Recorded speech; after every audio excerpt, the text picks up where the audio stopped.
सीते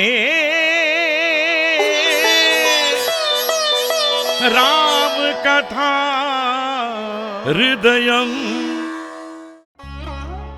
महाराज, मैं आपके पास यज्ञ के बारे में बातचीत करने के लिए और सभी आश्रमों को हमने यहाँ पर होने वाले विषय के बारे में ज्ञात करवा दिया, यही बताने में आपके पास आया हूँ, परंतु आपने स्वयं मुझे बुला लिया।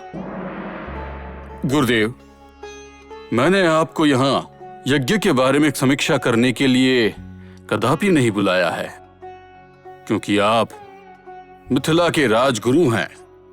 यज्ञ की तैयारी में आपसे कोई कमी नहीं होगी, इसका कोई संदेह नहीं है मुझे। परंतु इस समय जो चिंता मुझे सता रही है वो एकदम भिन्न है। ठीक है महाराज, कृपा करके आपके मन में क्या विचार है मुझे बताइए।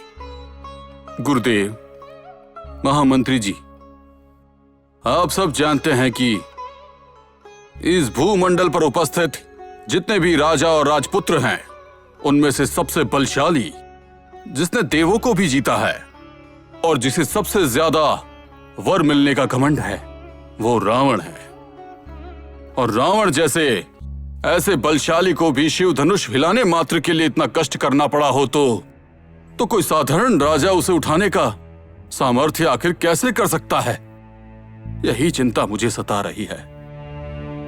मैं इसी चिंता के समाधान के आस में आपसे वार्तालाप करना चाहता हूं।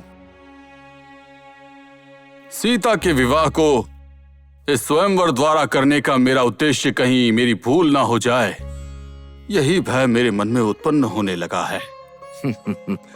महाराज, जब रावण शिव धनुष उठाने आया था तब आपको इस बात की चिंता थी कि कहीं रावण इस धनुष को उठा न ले।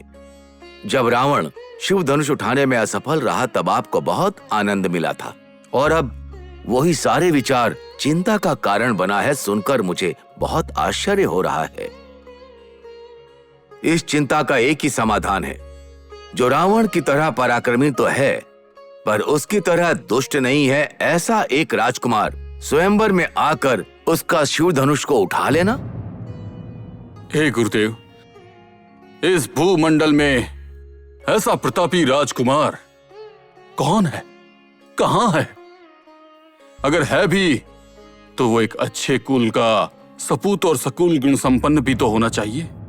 पराक्रमी और सद्गुण, ये दोनों बातें किसी एक ही पुरुष में असंभव है। आपको चिंता करने की आवश्यकता नहीं है।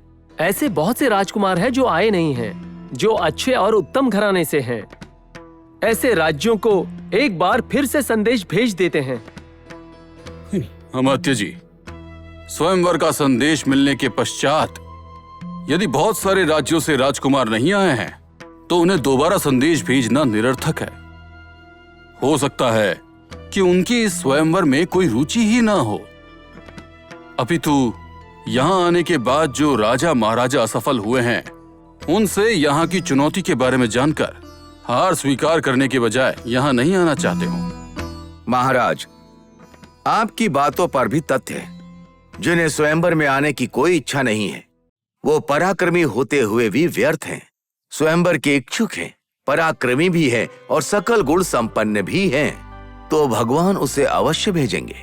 इसीलिए उस भगवान पर विश्वास रखकर हमें प्रतीक्षा करनी होगी।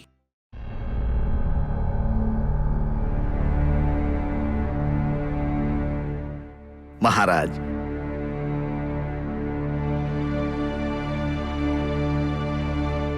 दीर्घायुष्मान भव।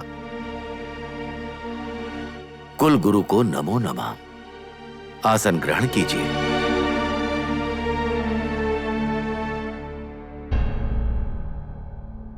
गुरुवर,